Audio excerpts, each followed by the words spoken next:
Hello students, welcome to English lecture. Today we will discuss the first poem in our course book, that is Song of the Open Road by Walt Whitman. Let us discuss the poem. Now first of all we will discuss or we will get some information about the poet. Walt Whitman, 1819 to 1892. He was an American poet, essayist and journalist. Essayist म्हणजे निबंधकार आणि journalist म्हणजे वृत्तपत्रकार.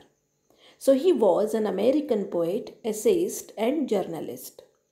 Whitman is among the most influential poets in the American canon and is often called the father of free verse. So, Whitman, he has influence on other poets. Influence म्हणजे प्रभाव. So, he is among the most influential poets. ज्यांचा लिटरेचरवर, साहित्यावर आणि इतर साहित्यिकांवर प्रभाव आहे, अशा अनेक प्रतिभावान साहित्यकारांपैकी विटमन हे एक आहे.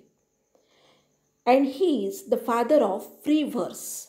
Free verse means a poem without any rhyme scheme, without any rhyming pattern. That is called free verse.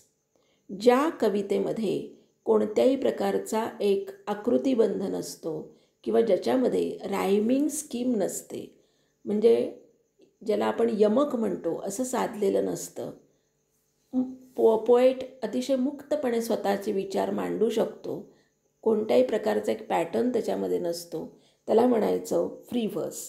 And Whitman is called the father of free verse because he started using free verse in a very systematic manner and very impressively he started using this free verse. So he is called the father of free verse. He grew up in a Huntington in a family with difficult economic status. His major work, Leaves of Grass, was published in July 1855. So his major work is Leaves of Grass, that is a collection of poems, and that is a very popular, famous that is collection of poems. His O Captain, My Captain, a poem written on the death of Abraham Lincoln. He was the President of America, Abraham Lincoln, and this poem is widely popular. So it is very famous poem written by Walt Whitman, and it is based on the death of the American President Abraham Lincoln. So this was about the poet Walt Whitman. Walt Whitman विषयी आपल्याला महत्त्वाची गोष्ट लक्षात ठेवायची, that he was an American poet. Then he has influence on many poets and he is called the father of free verse, and his Leaves of Grass is a popular collection of poems. Now here you can see the image of the collection of poems Leaves of Grass by Walt Whitman. So this is a collection of poems, a most influential and popular poetry text all times. Means it is not necessary that this was only read in 19th century, but this is also very famous collection of poems in 21st century also. So, a most influential and popular poetry text all times. Published in July 1855. So, it was in 19th century it was published, and still it is very popular. Includes 15 sections and 46 stanzas. So, O Captain, My Captain, famous poem written on the death of Abraham Lincoln. So, this was about his poetry collection, that is Leaves of Grass. The section 1 of Song of the Open Road. Now let us come to our poem, that is Song of the Open Road. So the section 1 of Song of the Open Road from Leaves of Grass, so this is taken from that famous book Leaves of Grass, is a beautiful mixture. Blend means here mixture of self-awareness. So poet is self-aware aware म्हणजे जाणीव असणे, स्वतःची जाणीव आहे की आपण what are the strengths and what are the weaknesses, की माझे चांगले गुण कोणते आहेत आणि माझे वाईट गुण कोणते आहेत. स्वतःबद्दलची जाणीव असणे त्याला म्हणायचं self awareness. Free will, so his will power is free, त्याची इच्छाशक्ती मुक्त आहे. And tenderness of heart, and steal his heart is very tender. म्हणजे मुक्त विचार करणारा जरी असला तरी दुसऱ्यांचे विचारसुद्धा ऐकणारा, त्यांच्याबद्दल मनामध्ये कोमल भावना असणारा, टेंडरनेस ऑफ हार्ट असणारा, असा संवेदनशील कवी म्हणून वॉल्ट व्हिटमन ओळखला जातो. It gives us poet's realisation that along the journey of life one will face a test of wisdom which is not tested in any school or university. So this poem gives us poet's realization. Realization means his understanding.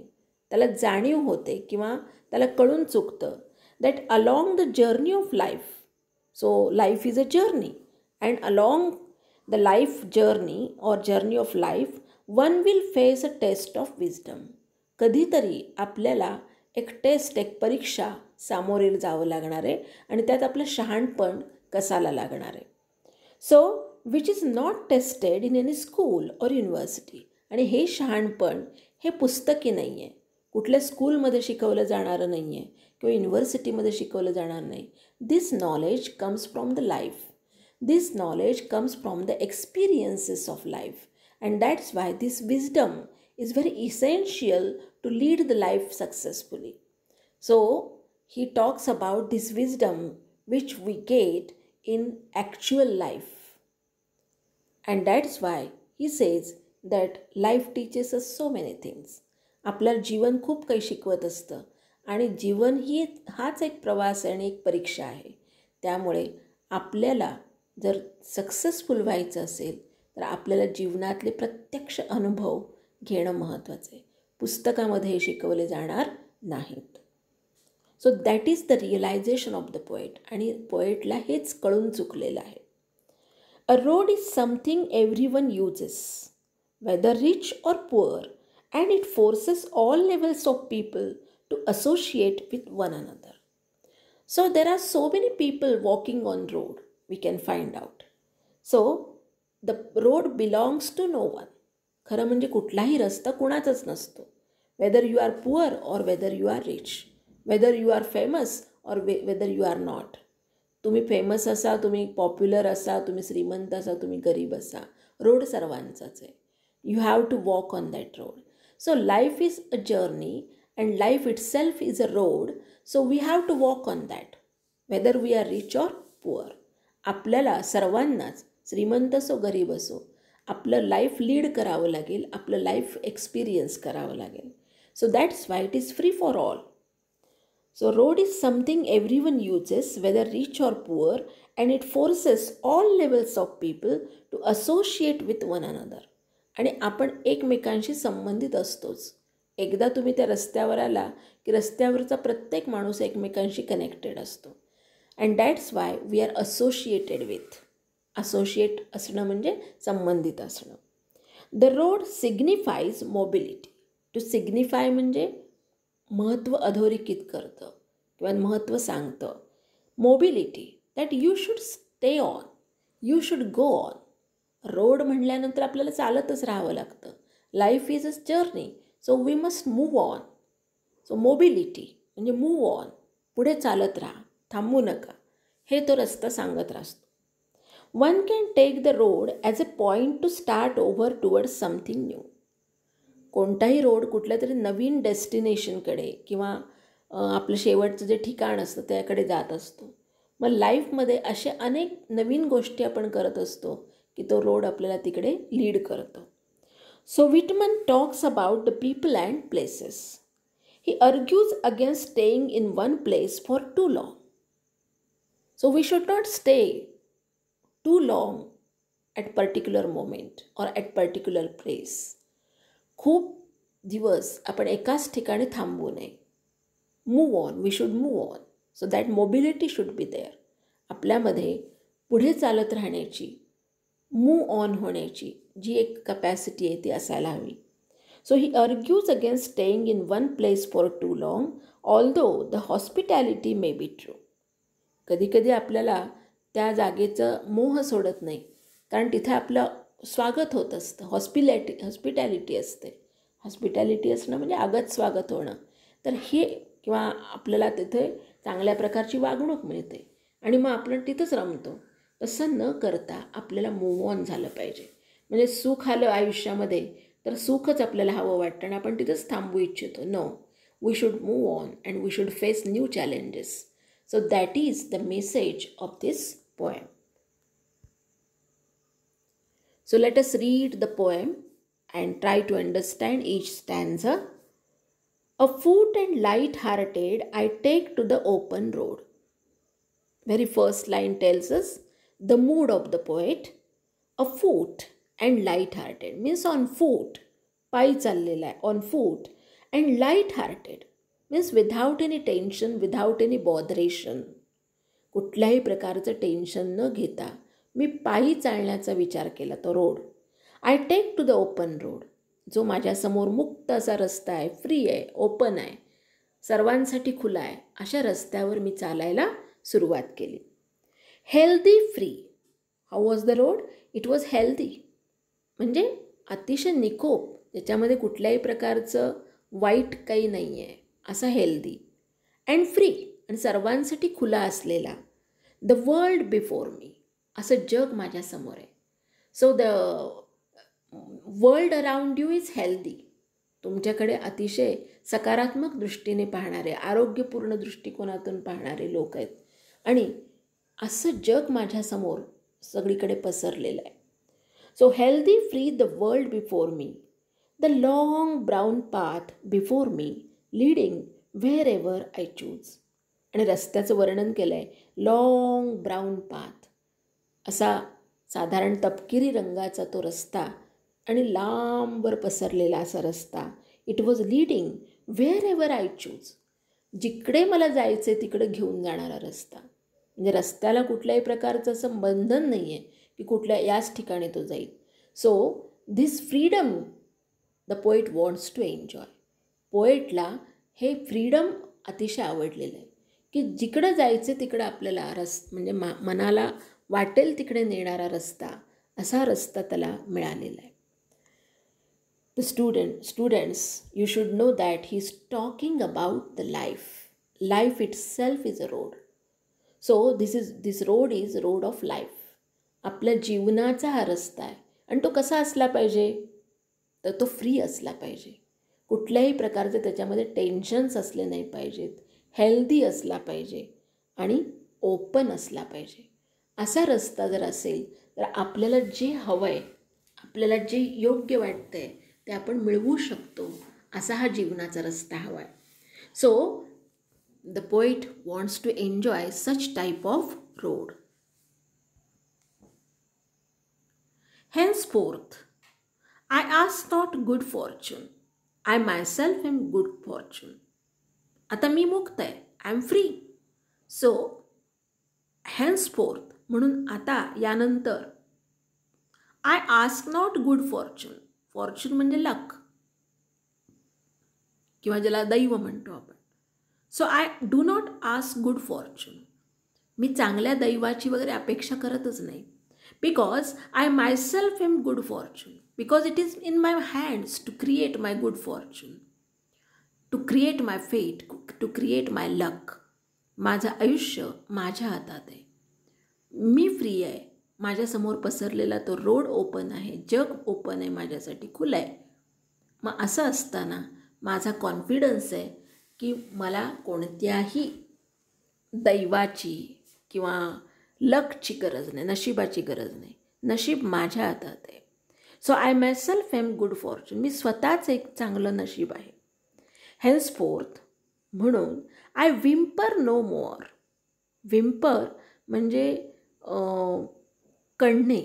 एखादा आपल्याला जर pens होत असतील तर आपण जो आवाज काढतो, सॅड असा जो साऊंड काढतो, त्याला म्हणायचं whimper. So henceforth I whimper no more.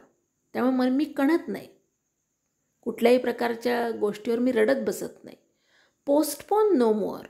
कोणतीच गोष्ट मी पुढे ढकलत नाही. पोस्टपोन करणं म्हणजे पुढे ढकलणं. Need nothing and I don't need anything. मला कोणतीही गोष्टीची गरज नाही आहे, कशाचीच गरज नाही आहे. Means I am free. Done with indoor complaints, libraries, querulous criticisms. So I am tired of with indoor complaints. घरामध्ये आजूबाजूला सगळीकडे ज्या कंप्लेंट्स चाललेले असतात, तक्रारी चाललेल्या असतात, निगेटिव्ह थॉट्स असतात, त्याचा मला कंटाळा आलेला आहे. Libraries also, because bookish knowledge, पुस्तकातलं ज्ञान, त्याचासुद्धा मला कंटाळा आलेला आहे. I want actual experience of life. And querulous criticism याचा अर्थ असा होतो की कंप्लेनिंग, तुमच्याबद्दल तक्रारखोर जी टीका होते की तुम्ही असेच आहात, तुम्ही तसेच आहात, अशा प्रकारची जी टीका केली जाते, that is also I am tired of. म्हणजे मला कशाचा कंटाळा आलेला आहे? इंडोर कंप्लेंट्स, घरगुती ज्या टीका चाललेल्या असतात, तक्रारी चाललेल्या असतात, त्या मला नको आहेत. लायब्ररीज, बुकिश नॉलेज मला नको आहे, पुस्तकी ज्ञान नको आहे. क्वेरुलस क्रिटिसिझम, आणि तुमच्यातलं वाईट नेहमी हुडकून काढणारी जी टीका असते, तुमच्याबद्दल कंप्लेंट करणारी जी टीका असते, ती टीका, यालासुद्धा मी कंटाळलो आहे. I am tired of. So strong and content, I travel the open road. आणि म्हणून मी स्ट्रॉंग अँड कंटेंट, मी कसं आहे, I am very strong, my will power is strong, my mind is strong, and content, satisfied. Content म्हणजे satisfied, समाधानी. So strong and content, I travel the open road. आणि अशा प्रकारे अत्यंत समाधानाने आणि अत्यंत धैर्याने, स्ट्रॉंग होऊन मी हा ओपन रोड स्वीकारलेला आहे. Again the poet is talking about life road of life. So when you walk on this road of life, then you should not ask for good fortune. नशिबावर हवाला नको, नशिबाची गरज नाही. Because you must be so strong that you are independent. तुम्ही स्वतंत्र असलं पाहिजे, स्वयंभू असलं पाहिजे, कुणावर अवलंबून राहता कामा नये. Then you should not complaint, I whimper no more. कोणत्याही प्रकारची मी कणत बसत नाही, दुःख करत बसत नाही. पोस्टपोन नो मोर, कोणती गोष्ट पुढे ढकलत नाही. आज करायचं तर आजच. कल करे सो आज, ते काय हिंदीमध्ये जी म्हण आहे, कल करे सो आज, म्हणजे उद्या करायचं आहे ते आजच केलं पाहिजे. Means postpone no more. And need nothing, कुणाचीच गरज नाही आहे, मी स्वयंभू आहे. Done with indoor complaints and I don't that is focus on indoor complaints. मला त्याचा कंटाळा आलेला आहे की सतत माझ्यावर केली जाणारी टीका, त्यानंतर ते पुस्तकी ज्ञान, हे सगळ्यांचं मला आता कंटाळा आलेला आहे. So I am strong, I have decided that I will take my own open road. मी माझा मार्ग निवडेन, मी माझ्या मार्गावर चालत राहीन. हा निश्चय केलेला असा मी स्ट्रॉंग आहे. अँड कंटेंट, सॅटिस्फाईड आहे, म्हणजे मी समाधानी आहे. I travel the open road. The earth that is sufficient. So for me अर्थ इज सफिशियंट. माझ्यासाठी ही पृथ्वी मला पुरेसी आहे. म्हणजे मला आकाशातले तारे, ग्रह, तारे, नशीब किंवा माणसं यांची गरज नाही. The earth that is sufficient. I do not want the constellations any nearer. कॉन्स्टिलेशन्सचे दोन अर्थ होतात. एक फेट म्हणजे नशीब, आणि जे ताऱ्यांवर किंवा ग्रहांवर आपण अवलंबून ठेवतो ते. आणि constellations means influencing people, group of people, म्हणजे आपल्यावर प्रभाव पाडणारे हे लोकांचा समूह. इथं आपण ग्रह ताऱ्यांचं ग्रुप या अर्थाने घेऊया. I do not want the constellations any nearer. मला माझा नशीब सांगणाऱ्या ग्रहताऱ्यांची मला गरज नाही आहे. I know they are very well where they are. ते जिथे आहेत तिथं ठीक आहेत, okay. I know they suffice for those who belong to them. आणि असे लोकसुद्धा जे तुमच्यावर प्रभाव पाडतात, असे लोकसुद्धा त्यांना पुरेसे आहेत. सफाईस असणं म्हणजे पुरेसे आहेत, सफिशियंट असणं. For those who belong to them, ज्यांना त्यांची गरज आहे त्यांच्यासाठी ते पुरेसे असतात. बट आय नीड मोर, मला मात्र या सर्वांची गरज नाही आहे. मी याच्यापेक्षा वेगळं काही अनुभवू इच्छितो. So earth is sufficient and I don't want the constellations any nearer. Still here, I carry my old delicious burdens. So though he says that I don't want constellations, means influencing people, group of people or destiny, still here I carry my old delicious burdens. असं असलं तरी मी माझं एक सुखद असं ओझं, आता burden cannot be delicious, burden is burden असं आपण म्हणतो, पण इथं त्याला कवीने काय म्हटलं आहे बघा, डेलिशियस म्हणजे आवडतं, हवं असं वाटणारं. इथं डेलिशियस म्हणजे टेस्टी या अर्थाने घ्यायचं नाही आहे. It is that is liked more, हवं असं वाटणारं, pleasant. Delicious burdens I carry them, men and women I carry them with me wherever I go. आता हे कशाचं बर्डन आहे? The memories, burden of memories. आपल्याला आयुष्यात जे जे लोक भेटत गेले, to whom we have met, असे सगळे स्त्री आणि पुरुष, men and women, I carry the memories of these people with me wherever I गो. जिथे जिथे जातो तिथे तिथे मी ह्या सुखद आठवणींचं ओझं मी घेऊन जातो. I swear it is impossible for me to get rid of them. आणि अशा सुखद आठवणींचं ओझं, हे कितीही ओझं वाटलं तरीसुद्धा इट इज आय स्वेअर, मी शपथ घेतो किंवा मी सप्तेवार सांगतो, that it is impossible for me to get rid of them. To get rid of म्हणजे मुक्त होणे किंवा त्यापासून